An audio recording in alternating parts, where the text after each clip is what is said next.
Hello every student, welcome back to my YouTube channel. आज मैं आप सभी लोगों को कक्षा 12 रसायन विज्ञान के आंशिक प्रश्न क्वेश्चन नंबर 42 और 43 को लेकर आया हूं, जो कि राउल्ट के नियम पर आधारित क्वेश्चन है। Very very most important question है। वीडियो तो छोटा है लेकिन इम्पोर्टेंट क्वेश्चन जो है वो very very most important question है। तो चलिए देखते हैं सबसे पहले क्वेश्चन नंबर 42 क्या कह रहा है। देखिए क्वेश्चन नंबर 42 क्या कह रहा है कि 100 ग्राम पानी में, क्या कह रहा है, 100 ग्राम पानी में 5 ग्राम विद्युत अपघट्य के विलयन का निश्चित ताप पर वाष्प दाब कितना दिया हुआ है, तो 2985 न्यूटन प्रति मीटर स्क्वायर दिया हुआ है। और शुद्ध पानी यानी विलायक का वाष्प दाब कितना दिया हुआ है, तो 3000 न्यूटन प्रति मीटर स्क्वायर दिया हुआ है। यानी जब शुद्ध पानी था तो उसका वाष्प दाब कितना था, 3000 न्यूटन प्रति मीटर स्क्वायर। जब उसमें क्या किया गया, थोड़ा सा विद्युत अपघट्य मिला दिया गया, यानी 5 ग्राम विद्युत अपघट्य जब मिलाया गया तो उसमें कितना वाष्प दाब हो गया, उसका वाष्प दाब विलयन का 2985 न्यूटन प्रति मीटर स्क्वायर वाष्प दाब हो गया। यानी ये वाष्प दाब जो दिया हुआ है वो विलयन का वाष्प दाब है, और ये वाष्प दाब जो दिया हुआ है वो किसका है, विलायक का वाष्प दाब है। तो चलिए अब इसे हम हल करते हैं। यहाँ पर सबसे पहले देखिए क्या दिया हुआ है, हल देखिए। हल में आपको ये क्या दिया हुआ है, 100 ग्राम पानी है, ये क्या दिया हुआ है, कैपिटल W इक्वल टू कितना दिया हुआ है, 100 ग्राम दिया हुआ है। ठीक बेटा। अब यहाँ पर देखिए ये क्या दिया हुआ है, तो ये है स्मॉल w, क्या दिया हुआ है, स्मॉल w इक्वल टू कितना दिया हुआ है, 5 ग्राम। अब स्मॉल m का मान यहाँ पर आपको ज्ञात करना है, क्या ज्ञात करना है, अणुभार, विलेय का अणुभार, यानी small m equal to question mark है। ठीक बेटा। अब देखिए यहाँ पर ये क्या दिया हुआ है, तो विलयन का वाष्प दाब, यानी मैंने आप सभी लोगों को बताया है PS इक्वल टू कितना दिया हुआ है, 2985 न्यूटन प्रति मीटर स्क्वायर, न्यूटन प्रति मीटर स्क्वायर दिया हुआ है। अब यहाँ पर देखिए विलायक के वाष्प दाब को मैंने आप सभी लोगों को बताया P0 से प्रदर्शित करते हैं। इसका मान क्या दिया हुआ है, तो 3000 न्यूटन प्रति मीटर स्क्वायर दिया हुआ है। ठीक बेटा। अब आपको क्या करना है, राउल्ट के नियम का सूत्र लगा देना है। यहाँ पर देखिए ये कौन सा विलयन है, तन विलयन, क्योंकि इसमें पानी की मात्रा क्या है, अधिक है। तो मैंने जब बताया कि जब विलयन में पानी की मात्रा अधिक होता है तो उसे क्या कहते हैं, तन विलयन कहते हैं। तो तन विलयन के लिए सूत्र मैंने आप सभी लोगों को लिखाया है कि P0 माइनस PS बटे P0 इक्वल टू क्या होता है, M, यानी यहाँ पर आप लिख सकते हैं कि स्मॉल w बटे कैपिटल स्मॉल m और फिर गुणे में कैपिटल M बटे स्मॉल w। ये सूत्र मैंने आप सभी लोगों को लिखाया है, किसके लिए, तनु विलयन के लिए। ठीक बेटा। तो यहाँ पर P0 का मान क्या दिया हुआ है, देखिए 3000 दिया हुआ है, तो यहाँ पर 3000 रख देंगे, माइनस PS का मान कितना है, तो 2985 है। अब यहाँ पर फिर P0 का मान 3000 कर देंगे, बराबर स्मॉल w का मान क्या दिया हुआ है, देखिए 5 ग्राम, और फिर गुणे में कैपिटल M का मान क्या दिया हुआ है, यहाँ पर देखिए कैपिटल M यानी जल, यहाँ पर मैंने नहीं लिखा है तो लिख लीजिए कैपिटल M यानी क्या दिया हुआ है, जल का अणुभार कितना हो जाएगा, 18 हो जाएगा। तो यहाँ पर आप रख दीजिए 18 रख देंगे, और फिर बट्टे में स्मॉल m का मान आपको ज्ञात करना है, और कैपिटल W का मान क्या दिया हुआ है, यहाँ से देखिए 100 ग्राम दिया हुआ है, तो कैपिटल W का मान मैंने भी रख दिया। अब यहाँ से देखिए इसको जब आप घटाएंगे तो क्या बचेगा, 15 बचेगा।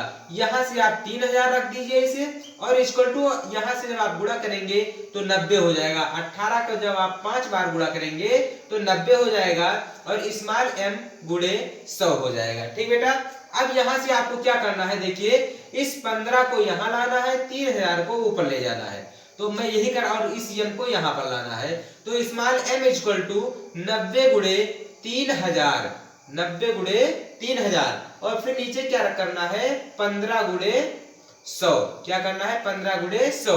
तो 2 जीरो से 2 जीरो कट जाएगा, 15 एकम 15, और 15 दुना कितना हो जाएगा, 30 हो जाएगा, यानी 90 गुणे 2, तो m बराबर कितना हो जाएगा, 180। यानी जो विलेय का अणुभार है वो कितना है, 180 है। यानी ये कौन सा विलेय है, यानी ग्लूकोज लिया गया है इसमें, यानी m बराबर आपका क्या आ गया, 180। यही आपका परम सत्य आंसर हो गया। तो क्वेश्चन नंबर 42 आपका जो है वो लग गया। अब चलिए देखते हैं क्वेश्चन नंबर 43 क्या कह रहा है। देखिए क्वेश्चन नंबर 43 जो है वो क्या कह रहा है, बेंजीन में बने एक विलेन का वाष्प दाब 722 मिमी तथा विलायक का वाष्प दाब 760 मिमी है, विलेन की मोललता क्या होगी। तो मोललता का आप सभी लोग सूत्र जानते हैं, क्या होता है, विलेय का मोल बटे विलायक का द्रव्यमान गुणे 1000 होता है। तो यहाँ पर सबसे पहले देखिए क्या दिया हुआ है, पी नॉट इक्वल टू कितना दिया हुआ है, विलेन पी एस इक्वल टू दिया हुआ है 722, यानी विलेन का वाष्प दाब, यहाँ पर हल देख लीजिए, विलेन का वाष्प दाब कितना दिया हुआ है 722 और विलायक का वाष्प दाब देख लीजिए पी नॉट इक्वल टू कितना दिया हुआ है, तो 760 मिमी, मिमी दिया हुआ है, क्या दिया हुआ है, मिमी। ठीक बेटा, अब आप यहाँ पर देखिए ये क्या है, बेंजीन में बने, यानी कैपिटल एम का जो मान आपका दिया हुआ है, बेंजीन का विलेन उसमें कोई विद्युत अपघट्य डाला गया है तब विलेन प्राप्त हुआ है, तो कैपिटल एम का जो मान हो जाएगा वो क्या हो जाएगा, 78 हो जाएगा, क्योंकि आप सभी लोग जोड़ेंगे बेंजीन का सूत्र क्या होता है, C6H6, तो एक कार्बन परमाणु का 12 परमाणु द्रव्यमान, तो 6 का क्या हो जाएगा, 12 छंग 72, और यहाँ पर 6 और जोड़ देंगे तो 78 परमाणु अणुभार आ जाएगा। ठीक बेटा, अब यानी बेंजीन का अणुभार कैपिटल एम इक्वल टू 78 आ गया। अब यहाँ पर आप सूत्र लगा दीजिए, तो देखिए यहाँ पर P not minus P S बटे पी एस इक्वल टू क्या होता है, स्मॉल डब्ल्यू बटे स्मॉल एम और गुणे कैपिटल एम और बटे कैपिटल डब्ल्यू।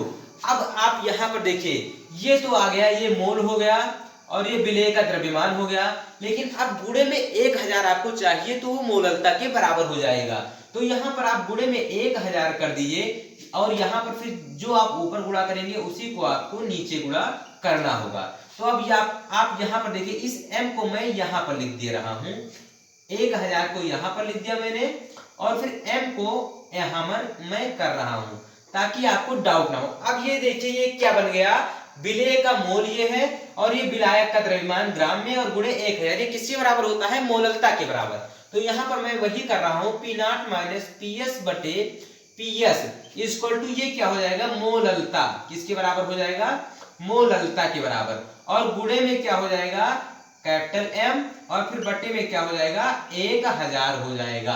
अब यहाँ से आप देखिए क्या करना होगा आपको, पी नॉट और minus P S, P not का मान क्या दिया हुआ है, तो 760 और माइनस पी एस का मान कितना दिया हुआ है, 722, और फिर यहाँ से जब घटाएंगे तो कितना हो जाएगा, यहाँ देखिए यहाँ भी आपको 722 रखना है, बराबर कैपिटल एम का मान, मोललता यहाँ पर आप रख दीजिए, मोललता, और गुणे कैपिटल एम का मान कितना दिया हुआ है, 78 दिया हुआ है, और बटे में क्या है, 1000। ठीक बेटा, यहाँ से जब आप घटाएंगे तो बचेगा 38, यानी 722, और फिर इस 1000 को इधर गुणे में करेंगे तो 1000 हो जाएगा, और बटे में ये 78 उधर गुणे में है तो इधर क्या हो जाएगा, भाग में हो जाएगा, मोललता आ जाएगा, क्या आ जाएगा, मोललता। अब जब इसको आप गुणा करेंगे तो हो जाएगा 38000, और इसको जब आप गुणा करेंगे तो हो जाएगा 56316, कितना हो जाएगा, 56316 हो जाएगा। ठीक बेटा, जब 78 को आप 722 से गुणा करेंगे तो कितना आ जाएगा, 56316, जब आप इसे इससे भाग करेंगे तो आपका आ जाएगा 0.674 मोल प्रति किग्रा, मोल प्रति किग्रा। आप सभी लोग जानते हैं मोललता का मात्रक क्या होता है, मोल प्रति किग्रा होता है, इसलिए यहाँ पर मैंने लिख दिया मोल प्रति किग्रा, यानी आपका मोललता ज्ञात हो गया। तो दूसरे क्वेश्चन में यही मोललता को ज्ञात करने को कह रहा है। तो देखिए कैसा जुगाड़ मैंने लगाया, यहाँ पर 1000 से गुणा और 1000 से भाग कर दिया तो मोललता के सूत्र के बराबर हो गया, इसलिए मोललता आपकी ज्ञात हो गई। तो अब हम मिलते हैं नेक्स्ट वीडियो में, तब तक के लिए धन्यवाद।